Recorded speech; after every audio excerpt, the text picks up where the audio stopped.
Hey there, welcome to First Look. Thanks for being here again this week. I get to be a public nuisance today, just sort of roaming around this neighborhood and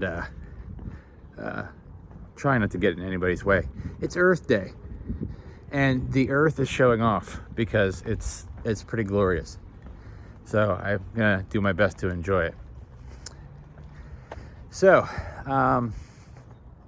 what do we have today? John 15, 1 through 8. That's the passage. I don't have any ability to read it to you today. So in a minute, I'm going to ask you to pause. And I've read it. I'm going to ask you to pause and read the passage, because most of what I'm saying will necessitate you doing so. So, just as a reminder of where we've been the last couple of weeks, post Easter. We're in Easter season. Post resurrection, we're now looking back at what happened before and looking at that through the lens of Easter. So we've been looking at it with what's the trouble that we still have, even though resurrection has happened. We still have trouble with things. So we have had trouble seeing, trouble believing, trouble following. This is trouble growing. And hopefully it makes sense with the passage that I have here for this week. So, this past week, what I was trying to kind of get at in the trouble following part is reminding us, I think, what makes that difficult. Because it's the loving part. I don't think the command is hard. It's the nuance of what it means to do that. And part of what I was trying to get at in that sermon was talking about how such a straightforward kind of command is as difficult as we make it. Because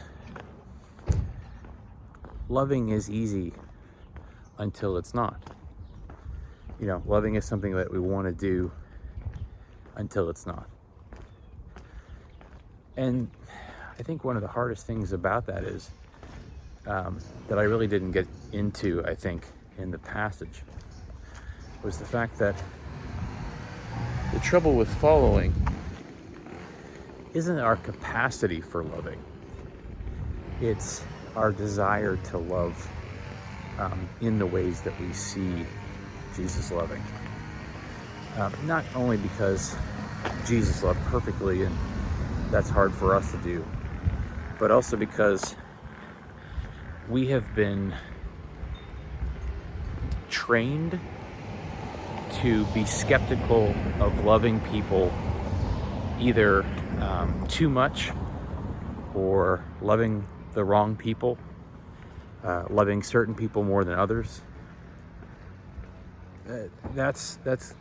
Or we've kind of taken it to the other extreme, where we confuse love with allowing people to walk all over us. Yes, he does these things to me, or yes, she does these things to me. Yes, they treat me this way or that way, but I'm supposed to love them and support them, and that's what I'm supposed to do, even if they hurt me, even if they do things to me that they shouldn't do, however that is. And so we equate the two when we shouldn't. So I've been kind of thinking about that sermon sort of in retrospect, and kind of wishing I had a part two. I don't know, maybe this will end up being a part two in some ways, I'm not really sure, but I think that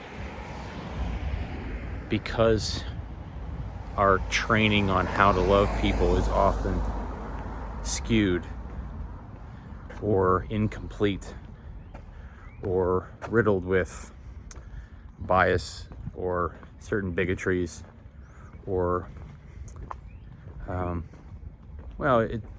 we learn how to love people from our environment. You learn how to love people based on who your parents or grandparents cared for, or how they cared for each other, how they cared for you. We learn how to do that from our major influences. And that's true for me. And, our influences, of course, change over time. But that's a big part of it. But it makes following hard, because when who we decide to care about goes against who we have been taught to love or care about, then that can become problematic for us. It kind of it takes we have to completely recalculate the way we see the world. So, as an extension of that, this having trouble growing is sort of the next progression in that, because if we are willing to take on the challenge of reevaluating how we love people, and so thus trying to more and more follow Jesus in the ways that we see Jesus living and loving people, then that's going to take some natural growth steps. To follow Jesus is never a complete thing. You're never done. You're never done following, and so you're never done growing. And so this passage, I think, that we're going to read from John 15 is, one big kind of metaphor for what that looks like. And, it challenges us to evaluate, what does it mean to bear fruit? So this is the I am the vine, you are the branches passage. Again, John 15, it's 1 through 8. This might be a good place to pause, read those verses, and then, come back. So, pause. Okay. So, you've read the passage. Hopefully you read it more than once. And now you're back. So, what do we see there? The first thing I think is, I love that how consistent Jesus is when it comes to the way he uses stories, the way he uses examples. Farming, shepherding, vines, growing things. These aren't things that I am naturally good at. I have zero shepherding experience, and I'm terrible with plants. I couldn't tell you the difference between something that should stay in the ground and something that should be pulled out, which is a good analogy in and of itself. And I think that's part of the pruning process, right? So I like that Jesus continues to use things that made sense to the people he was talking to, even if they don't make sense to me. At least not natural sense. I can do my research and I can try to work on it, but vine pruning is not a natural kind of pastime of mine. But I like that Jesus continues to make sure that he's speaking in a context that makes sense. The second part of this text is the relationship that God, Creator, Father, has with Jesus. Because what happens in the text is Jesus creates kind of a clear line between on here, I'm trying to not bother the people around me as much as I can. They're just trying to live their lives and walk their dogs. Let me go this way. So, Jesus in this story is the vine, and we are the branches, and God, who is Creator, is the one who is doing the growing, the pruning, the planting. So, this isn't a good way to go either. I'm turning around. Look at that little 360 view you got there. Anyway, so what we have here is Jesus' relationship to us is direct, meaning that we are a part of the vine, right? If I am the vine and you are the branches, then what that means is that we're a part, we're a part of that, that we are bound together. That doesn't mean we can't get separated, but it means that we are naturally one, which I think is fascinating because usually the way we think about Jesus is that he is one with God, or the Creator, Father, whatever. That they are one. But in this analogy, Jesus and we are of one thing, of one substance. And God is the one who is outside of us. I don't know that I have anything for that exactly. I thought it was an interesting turn of phrase, which again, if you take completely separately from all the other passages that Jesus talks about himself, or talks about God the Father, Creator, you would think, oh well, that must mean that they are two different things. When in reality, all you have to do is read a bunch of other texts, and how many times does Jesus say something like, I am him and he is me and we are, like he does that kind of dance where he clearly, makes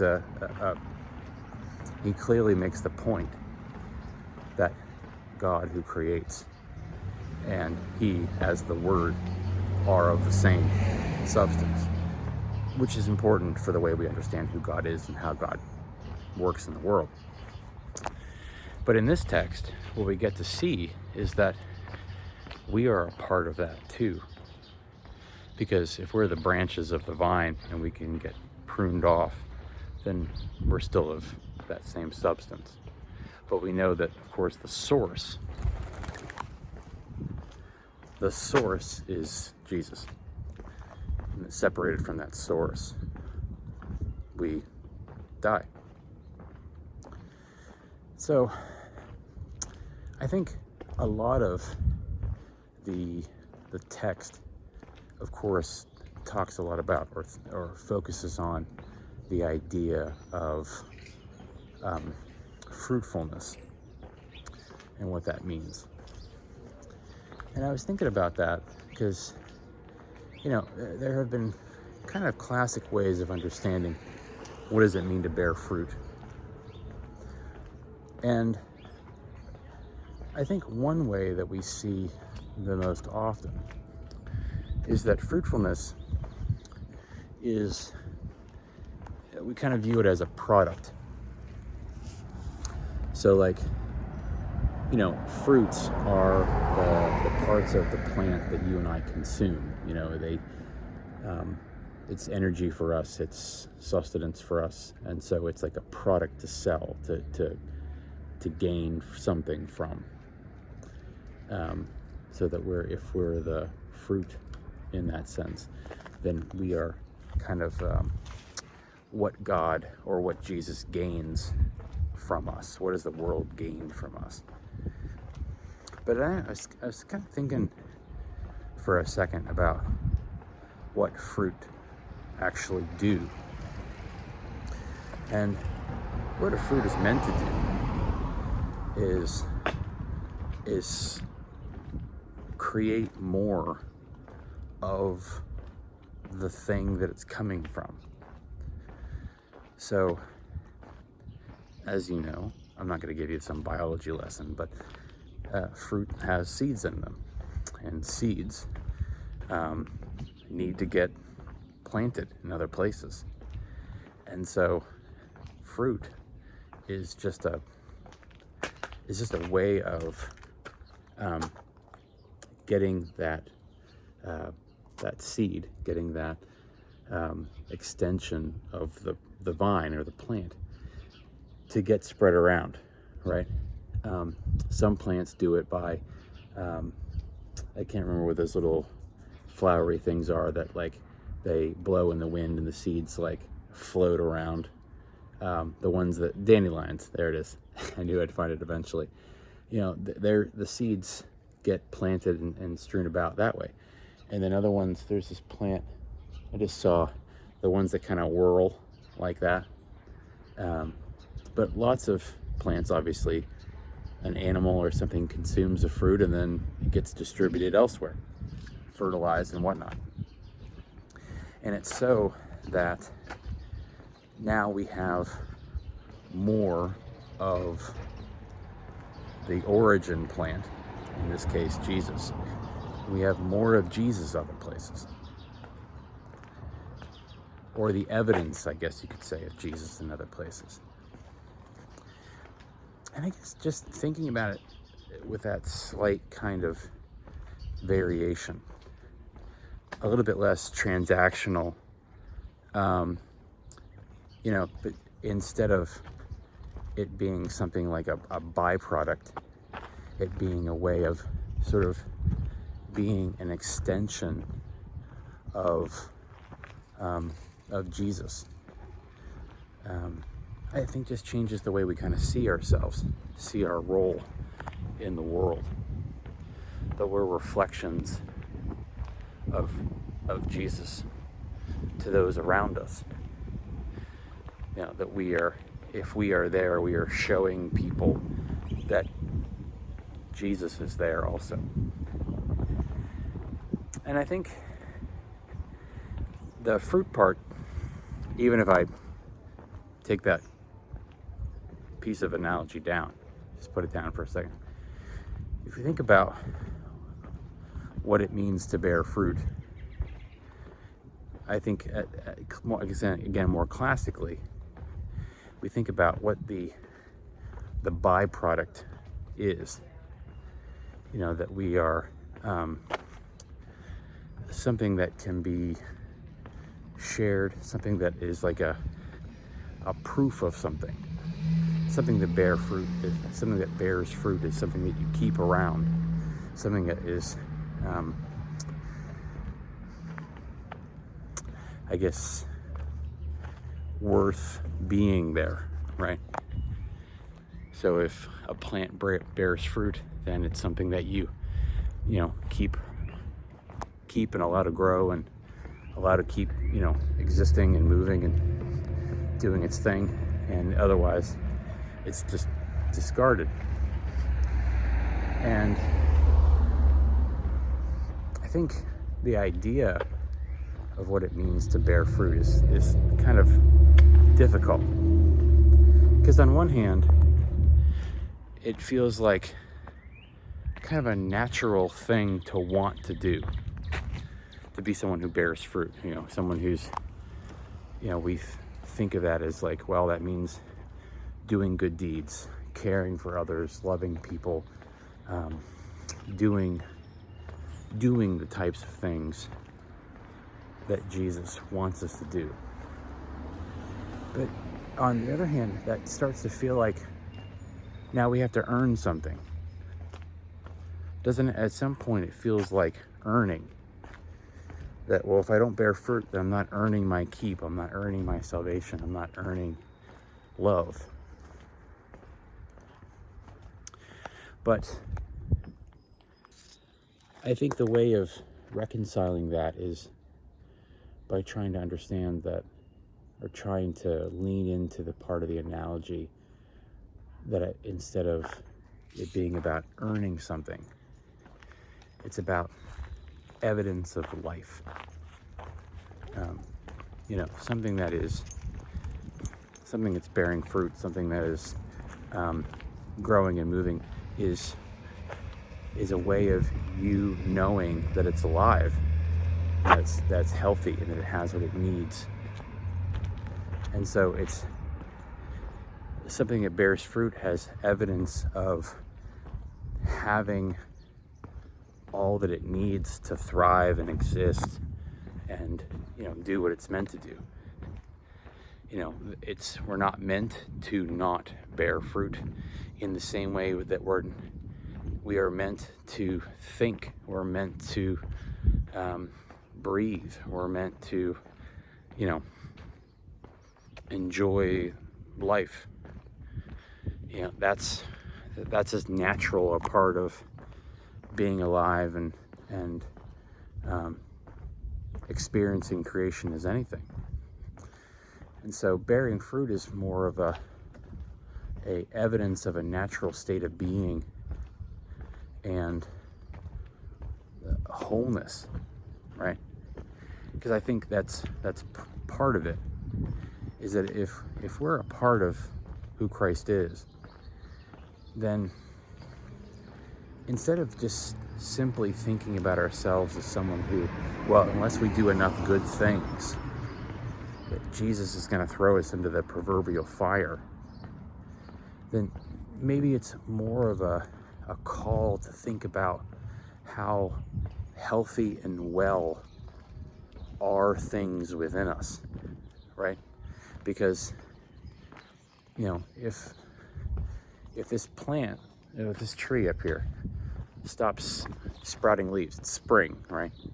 So if a flower stops flowering and apple tree stops appling and the grass doesn't grass and the tree doesn't, sprout the leaves, then something's wrong.